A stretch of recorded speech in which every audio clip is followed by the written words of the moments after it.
분들은, 이쪽 교단 오시는 분들은 몰라서 우리 이제 밝은 빛교회 선교관이라 그 있는 거 이제는 우리가 교회 환영합니다, 사랑하고 축복합니다로 바꿨습니다. 보시고 또 많이 우리 교회를 전도하고 또 알리고 또 복음을 전가하는 데 앞장설 수 있기를 바랍니다. 우리 성도들의 신앙의 근본은 하나님의 말씀 성경입니다. 누가 뭐라 그래도 오늘 저와 여러분들의 신앙생활의 근본은 성경 말씀이죠.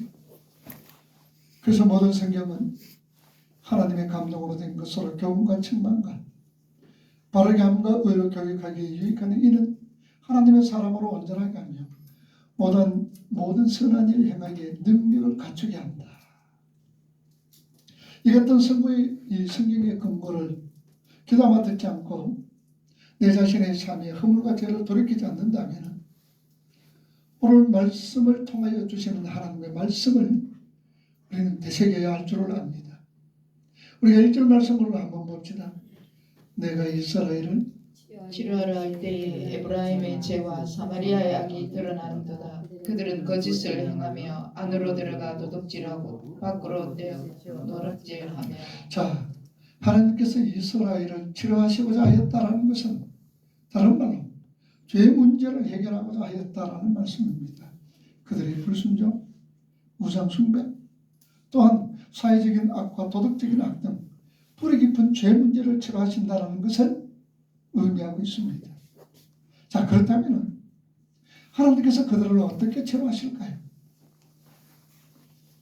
바로 그것은 선지자를 통하여서, 오늘 같은 우리 목사와 교육자들을 통하여서 죄를 지적하고 회개를 촉구하며 심판을 선언하심으로 치료하십니다. 아울러 이스라엘 자손들에게는 죄악에 상응하는 직접적인 징계를 하심으로 그들을 치료하신다라고 말씀을 합니다. 하나님의 치료의 방법은 예나 지금이나 예외가 없습니다. 오늘도 목회자를 통하여 선포되지는 귀한 말씀, 교육자들로 통하여서 선포되지는 하나님의 말씀, 그 죄를 지적하고 또한 해결을 촉구하며 심판을 선언함으로써 치료합니다. 아울러 우리 하나님의 백성들에게 깨달을 수 있도록, 돌아올 수 있도록 하나님께서 징계하심으로 통하여서 하나님의 백성들을 치료하고 계신다, 그 말씀입니다. 하나님께서는 이러한 일을 행하시고 또 이스라엘이 이러한 과정을 겪을 때에 필연적으로 이루어지는 것은 그들의 죄가 드러나게 되는 것이다 라는 얘기죠. 신앙생활이 뭐라고 그랬습니까? 열심으로 노력하고 힘을 쓰고 예를 쓰며 이것 따고 저것 따는 것이 신앙생활이 아니라고 그랬죠. 물론 그것도 신앙생활의 일부가 될 수가 있습니다. 그러나 우리의 신앙생활은 자신의 보잘것없는 모습이 자주 덜쳐지는 것을 신앙생활이라고 제가 말씀을 드렸습니다. 왜 우리의 부족함이 덜쳐져야 됩니까? 왜 우리의 연약함이 덜쳐져야 됩니까? 우리는 흙의 먼지와 티끌입니다. 아무것도 아니면 덜쳐지게 될 때에 정말로 내 모습을 바라보며 점점 하나님께로 가까이 하게 되어진다는 말씀이죠. 하나님 앞에 합당한 삶, 영적으로 건강한 삶을 원한다면 우리는 수시로 우리의 부족과 우리의 연약과 죄된 모습이 덜쳐져야 되며 그때마다 부끄러워하지 말고 하나님을 더욱더 가까이 하셔야 될 줄 믿습니다. 물론 우리가 죄를 죄인지 알지 못하고 범할 데가 없잖아요. 그 경우에는 하나님께서는 당신의 말씀을 통하여서 때로는 성령의 조명을 통하여서 우리 잘못된 것을 깨닫게 해주시는 겁니다. 뿐만 아니라 주변의 신앙의 사람들의 기도와 책망 또한 공고를 통하여서 회개의 자리로 또 나오게 한다는 말씀입니다. 물론 이처럼 우리 스스로의 입으로 죄를 고하거나 하나님께 우리의 죄를 깨우치는 것, 타인의 권고를 통하여서 죄를 지적받는다라는 것 결코 유쾌한 일이 되지를 못합니다. 그러나 그처럼 죄를 고백하게 하시고 드러내 보이시며 지적하시는 하나님의 일하심은 마치 의사가 병든 자를 치료할 때에 그 질병의 근본적인 해결을 위하여 갖게 되는 진단과 처방 또 수술 과정과 같은 것임을 우리가 잊지 말아야 돼요. 함께 신앙생활하는 동료들로 통하여서 혹은 신앙 사람의 기도와 책망을 통하여서 말씀으로 통하여서 우리에게 책망을 주고 돌아오게 한다는 것은 의사가 환자를 치료하기 위하여서 진단과 처방과 수술 과정과 똑같다는 사실입니다. 물론 아무리 부담스럽고 어려운 일이라 해도 이를 그대로 드러내볼 때에 진정 하나님의 백성다운 삶, 날로 성화되는 하나님의 거룩하심을 진실하게 따를 수가 있습니다. 부끄러워할 이유가 없죠. 병든 자가 의사 앞에 섰을 때에 부끄러워하지를 않습니다. 어디가 아픕니까? 또 대변은 어떻습니까? 문병근은 어떠시고 또 수화는 어떻습니까? 우리가 이렇게 의사가 물을 때에 부끄러워서 말 못하는 경우가 아무도 없다는 사실입니다. 마찬가지입니다. 우리가 하나님 앞에 아름다운 관계 속에서 살지 못하고 삐뚤어진 관계로 살아가며 하나님과 멀어질 때에 하나님은 우리에게 말씀으로 통하여서 또한 기도할 때 기도로 통하여서 성령의 감동으로 우리를 깨닫게 할 때에 결코 우리가 부끄러워하지 말아야 합니다. 우리의 부족한 부분이 드러날 때에 우리의 연약한 부분이 나타날 때에 부끄러워하지 말고 하나님께로 한 걸음 한 걸음 더 나아가야 될 줄을 믿습니다. 시편 51편 3절과 4절 말씀을 우리는 읽어봅시다. 물은 나는 내 죄가를 나오니 내 죄가 항상 내 앞에 있나이다. 내가 주께만 범죄하여 주의 목전에 악을 행하였사오니 주께서 말씀하실 때에 의로우시다 하고 주께서 심판하실 때에 순전하시다 하리이다. 그러므로 우리는 매일 매순간 회개의 삶을 살며 죄를 지적하고 깨닫게 하시는 성령의 음성에 민감하며 뿐만 아니라 우리를 바른 길로 이끌어내시는 주의 종들의 충원과 동료를 우리가 잘 새겨 두어야 합니다. 하나님 앞에 자신의 죄를 내보이는 것은 부끄러워하거나 절망할 이유가 없다라고 제가 말씀을 드렸습니다. 요한일서 1장 9절 말씀 보세요.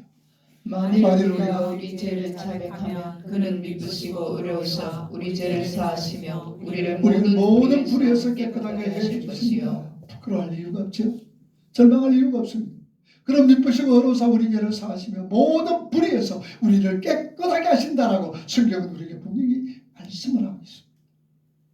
오늘도 우리는 아버지 전에와 위로가 필요합니다. 오늘도 우리는 하나님의 주시는 안식과 평강 좋은 겁니다. 그러나 그 전에 우리에게 주시는 평강은 하나님이 우리에게 주시는 평강은 뭐로 통하여서 이루어진다 그랬습니다. 하나님의 공의, 하나님의 공의로 통하여서 하나님께서 주시는 평강이 우리에게 온다라고 말씀을 드렸습니다. 그러므로 우리는 이 한 시간도 우리 죄를 고백하고 우리 모습을 하나님 앞에 낱낱이 고백하면서 하나님의 주시는 참된 위로와 평강이 이 한 시간도 충만할 수 있기를 주님의 이름으로 축복합니다. 2절 말씀 우리 한번 봅시다. 내가 모든 악을 기억하였으면 그들이 마음에 생각하지 아니하거니와 이제 그들의 행위가 그들을 에워싸고 내 얼굴 앞에 있도다. 자, 하나님께서는요 이스라엘의 모든 죄악은 남김없이 정확하게 다 기억하시고 계시지만 정작 그러한 죄악을 범한 사람들은 알지 못할 뿐만 아니라 하나님께서 다 기억하고 계신다는 사실조차 알지 못함을 지적하고 있습니다. 자, 하나님께서 우리의 죄를 기억하신다. 다 기억하시는 거예요. 그럼 성경에 기억 안 한다는 말씀도 있죠. 한번 찾아봅시다. 히브리서 8장 12절 말씀 보세요. 내가 그들의 불의를 긍휼히 여기고 그들의 죄를 다시 기억하지 아니하리라 하셨느니 다시 기억하지 않는다. 에레미야 31장 34절 보세요. 그들이 다시는 각기 이웃과 형제를 가리켜 이르기를 너는 여호와를 알라 하지 아니하리니 이는 작은 자로부터 큰 자까지 다 나를 알기 때문이라. 내가 그들의 악행을 사하고 다시는 그 죄를 기억하지 아니하리라. 여호와의 말씀이니라. 다시는 그 죄를 기억하지 아니하리라. 그런데 오늘 성경에 보니까 기억한다고 그러잖아요. 기억한다. 도대체 이게 무슨 말이냐. 자, 여러분들 기억하지 아니하리라. 이 말은 하나님의 사죄의 은총, 사랑과 긍휼하심을 강조하는 거예요. 우리 죄를 어떤 자에게 기억하지 않느냐. 하나님 앞에 돌이켜 회개하고 자복하는 자의 죄는 하나님께서 기억하지 않는다. 사죄의 은총을 얘기하는 거예요.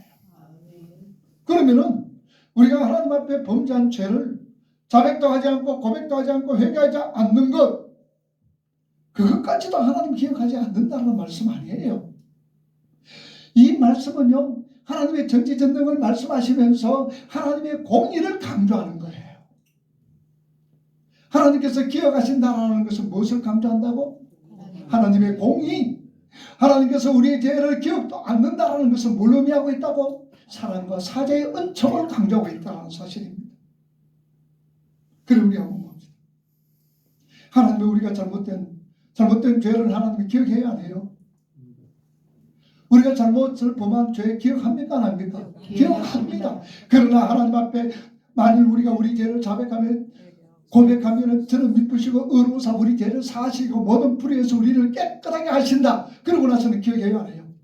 안 하신다라는 얘기. 그럼 우리가 잘 기억하셔야 돼요. 잘 분별하셔야 돼요. 기억하지 않는다라는 것은 사죄의 은총과 사랑을 강조하는 것이요, 기억한다라는 것은 하나님의 공의를 강조하고 있다는 말씀입니다. 이처럼 하나님께서 자신들의 죄악을 모른다고 단정 짓는 사람들, 하나님이 잊으셨고 그 얼굴을 가리우셨으니 영원히 보지 아니하리라고 확신하면서 죄를 짓고 있는 사람만큼 어리석은 자가 없다라는 말씀입니다. 여러분, 세상에서 제일 어리석은 사람은요, 하나님을 인정하지 않는 사람이에요. 제 아무리 많은 것을 배우고 한 박사가 10개가 20개가 있다 할지라도 하나님을 미워하고 하나님을 없다 그러고 하나님을 인정하지 않는 사람은 세상에 그 사람보다도 제일 어리석은 자가 없다라는 말씀입니다. 시편 14편 1절 보세요. 어리석은 자는 그의 마음에 이르기를 하나님이 없다 하는도다. 그들은 무배하고 그 행실이 가증하니 선을 행하는 자가 없도다. 선을 행하는 자가 없도다. 여러분들, 동양의 최고의 학자라 그러면 누구를 얘기해요? 동양의 최고 성인 공자. 여러분, 공자잖아요. 어느 날 공자가 길을 가고 있었어요. 길을 가고 있는데 저 옆에서 상리가 오는 거예요. 상녀가 오는 거예요. 그래서 공자의 제자가 결혼한 사람이, 선생님, 저 인생이 어디로 갑니까? 저 죽은 인생이 어디로 갑니까? 물었더니 공자가 뭐라고 그랬겠어요? 야, 이 사람아, 너 지금 자네 어디로 가는 줄 아나? 모르잖아. 역시 마찬가지다. 우리가 어디로 가는 걸 알면은 아침에 이 도를 깨달았다면 저녁에 죽어도 이한이 없다 그랬어요. 그게 문자로 은지기생 미지기사라. 조문도 하면 석사라도 가하다. 바로 그 말이에요. 은지기생 미지기사라. 우리가 살았을 때에 가는 길도 모르는데 만약에 우리가 죽어서 이 길을 안다면, 이런 도를 깨달았다면, 아침에 깨달았다면 은지기생 미지기사라. 조문도 하면 아침에 이런 도를 깨달았다면 저녁에는 죽어도 이한이 없다라는 거예요. 그러니까 공자는 인생에 가는 길을 알았다 몰랐다? 몰랐다는 얘기. 죽어도 알았다 몰랐다? 몰랐다는 얘기. 죽으면 이제 지옥 가는 것을 알고 그럴 거예요. 그런데 우리는 지금 어디로 가고 있어요? 천국으로. 우리가 세상을 떠나면 어디로 가요? 그러면은 누구보다도 더 똑똑해요. 공자보다도 우리는 더 똑똑해요. 옆에 있는 분들 한번 보세요. 공자보다 더 똑똑한 분들이에요. 공자보다도 더 똑똑해요. 우리는 벌써 이 도를 깨달았다는 말씀입니다. 우리가 이 세상에 살면서 어디로 가고 있으며 이 세상에 죽어서 어디로 가는지 우리는 분명히 알고 있다는 사실입니다. 하나님의 심판대에서 그대로 드러나며 그 저지른 죄에 대하여 공의를 쓰는 하나님이 심판이 있다는 거 우리가 알고 있는 거예요. 전도서 12장 14절 말씀 보세요. 하나님은 모든 행위와 모든 은밀한 일을 선악간에 심판하시리라. 모든 은밀한 일을 선악간에 심판하시느니라. 계시록 20장 12절 말씀. 또 내가 보니 죽은 자들이 큰 자나 작은 자나 그 보좌 앞에 서 있는데 책들이 펴있고 또 다른 책들이 펴있으니 곧 생명책이라. 죽은 자들이 자기 행위를 따라 책들에 기록된 대로 심판을 받으니. 하나님이 다 기억하시는 거예요. 다 기억. 누구의 무슨 죄를 기억한다? 누구의 죄를 기억한다? 우리 모든 사람의 죄를 기억하고 또 하나님의 백성들 아닌 그들을 하나님 다 죄를 기억하는 거예요. 그러나 기억하지 않는 죄는 어떤 죄다? 하나님 앞에 엎드려 회개하고 고백하는 그 사람이 죄는 하나님이 기억하지 않는다는 말씀이에요. 여러분, 수시로 우리 자신들을 살펴볼 수 있기를 바랍니다. 그럼 아침에 일어나서 여러분들 제일 많이 보고 있는 게, 제일 많이 보는 게 뭐예요? 아침에 일어나서 보자마자 일어나서 뭘 봐요? 그걸 보잖아. 그걸 보잖아. 그걸 왜 봐요? 어디 갈 때도 그걸 보면서 못하잖아요. 행여나 내 삶 속에서 내 얼굴에 뭐가 묻었는가, 잘못됐는가, 화장이 잘못되고 뭐가 잘못됐는가 보는 거예요. 그죠? 여러분들 우리 인생의 거울이 뭐예요? 말씀이에요. 그래서 우리가 말씀을 자주 보는 사람은 늘 얼굴이 깨끗해요. 얼굴이 깨끗. 삶이 깨끗하다는 사실. 자, 3절 말씀 봅시다. 그들이 그 악으로 왕을 그 거짓말로 지도자들을 기쁘게 하도다. 거짓말로 그들이 지도자들을 기쁘게 했다. 자, 이 말씀은요, 극과 속이 다른 아첨으로 지도자들의 환심을 샀다라는 말씀입니다. 이 일을 하면은 그들의 이익을 위해서 뇌물을 제공했다는 의미가 또한 포함되어 있습니다. 이러한 본문은요, 북이스라엘이 어째서 타락의 구덩이에 빠져들고 죄악이 난무하는 사회가 되었는지를 여실히 증명해 주고 있습니다. 나라를 이끄는 왕이나 지도자가 자기에게 아첨하고 자기에게 뇌물을 바치는 자들을 좋아했기 때문입니다. 사람들이 아첨하거나 뇌물을 주는 것은요, 자기들이 내뱉은 감은 이설과 뇌물로 더 큰 이익, 불이한 이득을 챙기기 위한 의도인 것을 우리가 아셔야 합니다. 왜 뇌물을 줍니까? 왜 아첨을 합니까? 결국은 누구를 위해서? 내 자신의 이익을 위해서 그런 행동을 한다는 사실입니다. 그런데 그럼에도 그들은 국가 지도자들이 여과 없이 받아 그 말을 또 그 뇌물을 받아들인다면 그야말로 불의와 거짓, 불의의 이익을 받아 누리는 것을 합리화시키는 거예요. 그래서 우리 옛말에 참 재미있는 말이 있잖아요. 먹은 사람이 뭐 신다고? 소금 먹은 사람이 물 신다고 그러잖아요. 소금 먹은 사람이 물 쓰이는 거예요.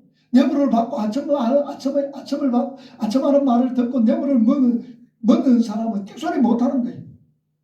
잘못해도 그 사람이 불의를 저질러도 거기에 대한 답을 못하는 거예요. 요새 우리 정치판 보면 그런 걸 너무나 잘 지금 실감을 하고 있잖아요. 실감하고 있는 거예요. 이런 이스라엘만 관련된 것이 아니죠. 세상의 어느 공동체, 어느 나라 기업이든 마찬가지입니다. 우리 교회는 예외일 수 없을까요? 교회도 예외는 있을 수가 없어요. 오늘 목사님들도 그렇잖아요.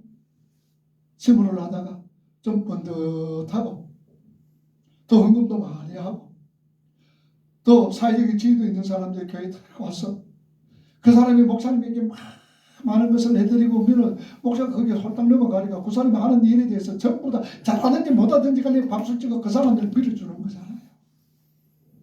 우리 교회는 그런 일이 없어. 얼마나 감사한지 모릅니다. 이 교회도 이럴 수가 없어요. 아첨과 뇌물이 오가는 공동체라면은 그 공동체는 이미 건강한 진실성을 상실했습니다.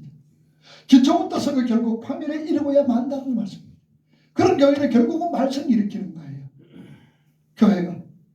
성경은요, 뇌물을 절대적으로 금하며 그것이 받은 자의 눈을 어둡게 하고요, 어려운 자의 말을 굽게 한다라고 성경은 말씀을 하고 있습니다. 출애굽기 23장 8절 보세요. 너는 뇌물을 받지 말라. 뇌물은 밝은 자의 눈을 어둡게 하고 의로운 자의 말을 굽게 하느니라. 절대로 뇌물 받지 마라. 뇌물은 무엇을? 밝은 자의 눈을 어둡게 하고 그 다음에 어려운 자의 말을 굽게 한다라고 얘기합니다. 봐야 할 것을 보지 못하게 하며 바른 말로 하지 못하게 하면요, 그 눈과 입을 막아버리는 결과를 뇌물, 아첨하는 말, 그 결과를 초래하고 만다라는 사실입니다. 성도는 하나님을 섬기는 백성으로 이 땅에서 검은돈 뇌물이 오고 가거나 아첨하는 사악자들을 방관해서는 결코 되지 않습니다. 우리가 서 있는 삶의 자리에서 깨끗한 물질, 정직한 이렇게 땀의 결실만을 우리가 구하면서 깨끗하고 진실된 마음만 하며 우리의 삶과 입으로 하나님 나라 확장하는 일에 우리가 수단으로 쓰임 받아야 합니다. 진실하셔야 돼요. 깨끗하셔야 돼요. 시편 15편 5절 보세요. 이자를 받으려고 돈을 부어주지 아니하며 뇌물을 받고 무죄한 자를 해하지 아니하는 자이니 이런 일을 행하는 자는 영원히 흔들리지 아니하리이다. 뇌물 받고 아첨하는 말 듣지 않는 자들은 영원토록 흔들리지 아니하리라고 말합니다. 진실되기를 바랍니다. 어떤 분들은 그래 돈 앞에 장사가 없다고 해요. 저는 우리 방금빛의 성도들만큼이라도 다른 사람 몰라도 나는 어떻게 하는지 상관없어요. 우리 교회 성도들만이라도 물질을 이길 수 있는 물질을 극복하고 넘어갈 수 있는, 물질 앞에서 장사가 될 수 있는 우리 믿음의 성도들이 되기를 주님의 이름으로 축복을 합니다. 아멘. 흔들리지 마세요. 흔들리지 말아요. 자, 4절 말씀 봅시다. 그들은 다 가늠하는 자라 과자 만드는 자에게 달궈진 화덕과 같도다. 그가 반죽을 뭉침으로 발효되기까지만 불 일으키기를 그칠 뿐이니라. 자, 이 말씀에 보면요, 밤에 피운 화덕의 이 숯이 너무 잘 타고 뜨겁습니다. 자, 아침에 일어나면 사람이 그것이 뭐냐, 불을 더 많이 피울 필요가 없습니다. 반죽하여 발효된 밀가루 떡을 얼려 넣기만 하면 떡이 구워지는 것을 말합니다. 여러분 무슨 말인 거 아시겠어요? 우리 소뚜껑 있죠? 소뚜껑. 여러분들이 무쇠 소뚜껑 갑니까? 그게 불을 갖다 밤새도록 피우는 거예요. 저걸 구울 때 딱 소뚜껑 위에 이렇게 또 그것도 밤새도록 하면 이게 화덕이 어떻게 돼요? 소뚜껑이 어떻게 해요? 뜨거워집니다. 근데 불꽃이 보입니까? 안 보여요. 그런데 그게 저걸 구우면 저기 다 굽혀지잖아요. 또 반죽을 해서 이렇게 뭘 만들면 그게 다 구워지는 거, 그걸 말하고 있습니다. 여러분 이 비유에서 중심 소재는 뭐냐? 달구어진 화덕의 모습이라는 얘기예요. 달구어진 화덕의 모습, 달구어지는 솥뚜껑의 모습, 우리는 그렇게 생각하면 되는 거예요. 이러한 화덕은요, 화염을 가지고 있지 않아 사람이 불길을 볼 수가 없습니다만, 그 보면은 반죽된 떡을 쉽게 구워낼 수 있을 만큼 뜨거운 불쏘시기, 그래서 불쏘시기나 종이 등을 갖다 대면 금방 불길을 일으키면 타버리는 그런 성질을 가지고 있잖아요. 이 비유를 통하여서 백성들에게 주시는 메시지가 무엇이냐? 당시 이스라엘 백성들의 죄악된 본성이 그 죄악의 기회만 주어지면 얼마든지 죄를 지을 수 있는 상태를 보여주고 있는 거예요. 그래야 이스라엘 자손들을 가리켜 다 가늠한 자라고 하나님은 지적하고 있는 거예요. 항상 죄를 지을 수 있는 어떤 소질들이 그들에게 다분하게 있다는 사실이죠. 오늘 우리는 어때요? 우리도 마찬가지잖아요. 우리도 듣는 것이 죄요, 말하는 것이 죄요, 얼마든지 죄를 지을 수 있는 그런 어떤 환경들이 다분하게 우리 주위에 있다는 사실. 그 우리가 정신 차리셔야 돼요. 그래서 악한 사도는 뭐처럼 베드로 사도를 통해 우는 사자처럼 삼킬 자를 찾고 있다라고 얘기하는 거예요. 그래서 너희는 정신 번뜩 차려라. 정신을 차리며 건실하며 깨어 기도하라라고 말씀하는 거예요. 그러니 우리는 항상 건실하여 깨어 기도하는 자로서 우리가 살아가야 될 줄 압니다. 그래야 악한 사탄마귀의 유혹에 넘어지지 않는 거예요. 범죄의 자리에 빠지지 않는다라는 거예요. 자, 오늘 말씀 봅시다. 우리 왕의 날에 지도자들을 술의 뜨거움으로 병이 나며 왕은 오만한 자들과 더불어 악수하는도다. 이는 이스라엘의 지도자들이 술에 취해 있음을 말하지요. 자, 지도자들은요, 바른 길로 백성을 이끌어내는 바른 정책을 제시하고 바른 지표를 제시해야 하지요. 그런데 그들이 어디에 찌들어져? 술에 찌들어 있다라는 것은 나라 전체가 혼돈과 방탕, 사로잡혀 있음을 나타내고 있는 거예요. 왕이 제고시를 하지 못해요. 바른 정책을 펴지 못해요. 또한 백성들을 바로 인도하지를 못해요. 그러니 온 나라 전체가 혼돈과 방탕에 찌들어져 있다는 것을 오늘 5절에 말씀하는 거예요. 자, 그리고 6절, 7절 말씀 보세요.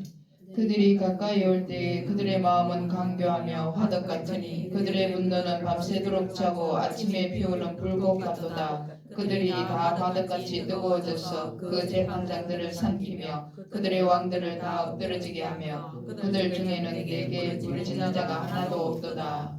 자, 이스라엘 고위층 관료들 중 왕에 대하여 야참하지만 속으로 모반하며 자기들이 정부를 차지하려는 권력욕으로 가득하고 있음을 빗대 모습한 거예요. 실제요, 북이스라엘은 이런 모반자들로 인하여서 무수한 정권 교체가 이루어졌습니다. 어떤 사람은 하룻밤 자고 나서 모반으로 인하여서 모반을 일으키고 왕이 됐는데 하룻밤 자고 나서 또 모반으로 인하여서 그 왕의 자리에서 쫓겨나고 죽은 경우들이 흔하다는 사실입니다. 여로보암 2세 때부터 시작이 여로보암 2세 호시아 시대 때 그 이후 왕들은 그런 일들이 비일비재하게 일어났다는 말씀입니다. 그러니 나라의 어떤 권위와 기강이 땅에 떨어졌습니다. 그로 인하여 북쪽 이스라엘은 엄령과 방탕과 술수와 폭력이 난무하는 그런 사회, 그런 국가가 되어버렸습니다. 그들이 이렇게 혼탁하고 추악하며 살벌하고 고통스러운 소망이 없는 것으로 전락된 원인이 무엇이냐? 왜 이렇게 되어졌느냐? 7절 하반절에 7절 한번 더 보세요. 그들이 다 화덕같이 뜨거워져서 그 재판관들을 삼키며 그들의 왕들을 다 엎드러지게 하며 그들 중에는 내게 부르짖는 자가 하나도 자, 없도다. 그들 중에는 내게 부르짖는 자가 있다 없다? 없더라. 이런 어떤 어려움과 환난과 역경과 고통 속에서도 하나님께 부르짖는 자가 없더라 이 말이에요. 자, 그러면 바꿔 말하면 무엇입니까?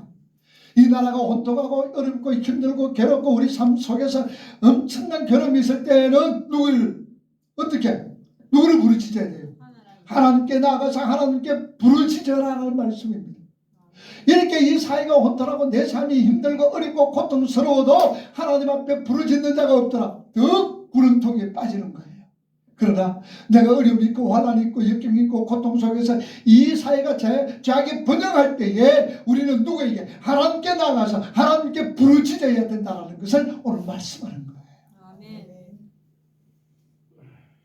그들이 기회만 있으면 죄를 짓고 하나님에게서 철저히 떠나 있었고 하나님과 상관없는 삶을 살았기 때문에 그 사회가 음란하고 방탕하며 술수와 폭력이 난무했다는 얘기. 하나님께 부르짖지 않는 자는, 하나님을 가까이 하지 않는 자는, 또 하나님을 찾지 않는 자는 패망의 삶을 살 수밖에 없는 거예요. 제가 가끔씩 얘기해가지고 이스라엘 역사 가운데 사사기 역사가 가장 암흑기였더라. 가장 암흑기였더라. 그런데 사사기를 대표할 수 있는 성경 구절이 뭐라고요? 그때에 왕이 없으므로 자기의 오른손을 사람들이 각자 자기 소견에 옳은 대로 행하였더라. 사람이 각자 그릇된 길로 행하였더라 그러면 문제가 별로 없을 거예요. 그릇된 길로 갔기 때문에 그 사회가 아니면 그렇게 암흑한 시대였는데 사람들이 각자 자기 소견이 많은 대로 옳은 대로 행하였더라. 누가 없는 거? 왕이 누구예요? 하나님. 오늘 우리의 삶인 거예요. 하나님 없이 살아가서 내 소견에 옳은 대로 행하면 그것은 그때부터는 뭐예요? 내리막이에요. 그때부터는 절망이에요. 그때부터는 고통이에요. 그때부터는 괴로움이 가득한 거예요. 내 인생의 삶 속에서 여러분의 내 인생의 삶 속에서 황금기를 맞이하기 위해서는 황금기를 맞이하기 위해서 젊었을 때 내 인생은 황금기가 아니에요. 여러분들의 인생에서 황금기는 누굽니까? 하나님을 인정하는 겁니다. 하나님의 뜻대로 하나님께서 이끄신 대로 하나님께서 하시는 대로 행하고자 하시는 대로 행할 때에 오늘 저와 여러분들의 인생은 황금기다라는 말씀입니다. 아멘. 그러나 반대로 왕이 없습니다. 하나님이 인정하지 않습니다. 멀리합니다. 그리고 나서 내 소견에 옳은 대로 내 생각대로 내 뜻대로 내 주관대로 살아간다면 그때부터 내리막이요. 그때부터 절망이요. 그때부터는 고정물이 허다라는 얘기. 여러분 꼭 그걸 기억하셔야 돼요. 시편 55편 9절 보세요. 그들의 입에 신실함이 없고 그들의 심중이 심히 약하며 그들의 목구멍은 열린 무덤 같고 그들의 혀는 아첨하나 한다. 52편 1절 2절. 포악한 자여 내가 어찌하여 악한 계획을 스스로 자랑하는가. 하나님의 인자하심을 항상 있도다. 내 혀나 심한 나를 꾀하여 날카로운 삭도같이 간산을 하도다. 이러면 결국은 그 사회가 음란과 방탕과 수수와 폭력이 난무한 무질서한 그런 나라가 그런 사회가 된다는 얘기입니다. 믿음이 있는 자, 하나님의 은혜 아래 살아가는 자, 언제 어디서든지 하나님과 더불어 생활하며 하나님의 뜻을 구하며 하나님의 사랑과 이웃 사랑의 삶을 보여주며 늘 하나님께 자신의 부족을 느끼면서 하나님의 긍휼하심과 자비하심을 우리는 구해야 될 줄을 압니다. 결코 우리는 어리석은 자가 아니라 그랬잖아요. 오늘 뭐처럼 누구보다도 지혜롭다? 공자처럼 지혜롭다. 공자보다도 더 지혜로운 자다 그랬잖아요. 공자보다도 더 지혜로운 자. 여러분들 이 세상에 살아갈 때에 우리가 세상 살아갈 때요. 어디에서 무엇을 추구하면서 무엇이 중요한 걸 알아야 되는 거예요. 어느 선배가 그를 많이 하는 선배가 강을 건넙니다. 근데 이제 배상왕이 강을 오니까 은혜 쭉 내려와서 배상왕이 선배가 묻습니다. 당신 사서 성경을 아느냐고. 사서 성경을 나 저거 모릅니다. 당신 참 어리석은 삶을 살아. 당신은 또 묻습니다. 당신이 이걸 읽었습니까? 전혀 저는 그걸 읽지 못했습니다. 참 어리석고 당신 헛살았구나. 그렇게 얘기하는 거예요. 쉽게 말하면 지금 당신이 영어를 잘하고 있습니까? 혹은 당신은 국어를 잘하고 있고 국어를 잘 배웠습니까? 물었더니 그 대사관은 아무것도 모른다 그랬어요. 그러니까 헛살았다 그러는 거예요. 참 잘못 살았다 그러는 거예요. 근데 감이 주마주마가 배가 그만 뒤집히 붙는 거예요. 그러니까 사모님 뭐라 그러죠? 혐칠 줄 압니까? 그랬더니 나는 모른다. 당신 정말 헛살았구나. 그러면서 선배가 혐치고 갔다라는 그러니까 여러분들 우리가 세상 살아가면서 무엇이 중요한 걸 알아야 돼요. 오늘 우리가 이 세상을 살아가면서 무엇을 중요하게 여기고 무엇을 알아가는데 우리가 힘써야 된다는 걸 그걸 알아야 되는 거예요, 여러분들. 영어 한 단어 몰라도 되고 국어 시조 잘 몰라도 괜찮아요. 수학 미적분 그거 잘 몰라도 괜찮아요. 우리 뭘 알아야 돼요? 하나님을 아는데 우리가 힘써야 되는 거예요. 하나님 아는데 그게 가장 잘 사는 사람이에요. 하나님을 아는데 힘쓰는 자가 가장 지혜로운 사람이에요. 가장 멋진 사람이다 그 말입니다. 그래서 우리는 하나님의 사랑과 이웃 사랑의 삶을 보여주며 늘 하나님께서 하나님 앞에서 하나님 나는 부족합니다. 연약합니다. 자신의 부족을 늘 느끼면서 하나님의 긍휼하심 하나님 필요합니다. 하나님 없이는 나는 살아갈 수가 없습니다. 하나님 나를 도와주세요. 나를 이끌어주세요. 나는 먼지입니다. 흙입니다. 티끌입니다. 이런 마음으로 하나님 앞에 늘 간구하며 하나님의 자비하심을 구하셔야 되는 거예요. 이런 성도는요. 위기 상황이 닥치더라도 흔들림이 없는 거예요. 어떤 환경이 있다 할지라도 어떤 어려움이 있고 어떤 고난이 온다 할지라도 그 환경 때문에 흔들림이 없는 거예요. 그러고 나서는 더욱더 하나님을 가까이 합니다. 더욱더 하나님을 의지합니다. 더욱더 기도합니다. 하나님을 견고하게 붙들며 그 상황을 극복해 나가며 이겨나가는 거예요. 이게 무엇이냐? 하나님이 우리를 치료하셨다라는 얘기예요. 치료의 하나님. 의사들은 우리 육신만 치료하지만 우리 하나님은요. 우리의 영과 육을 다 치료하시는 하나님을 믿으시기 바랍니다. 그래서 그 하나님을 붙잡고 정말로 이 세상에서 지혜로운 자로서 이 세상에서 행복한 자로서 살아갈 수 있는 오늘 저와 여러분이 되기를 주님의 이름으로 축복합니다. 기도합시다. 이 시간에 우리 주신 말씀 생각하시면서 한 번 1분간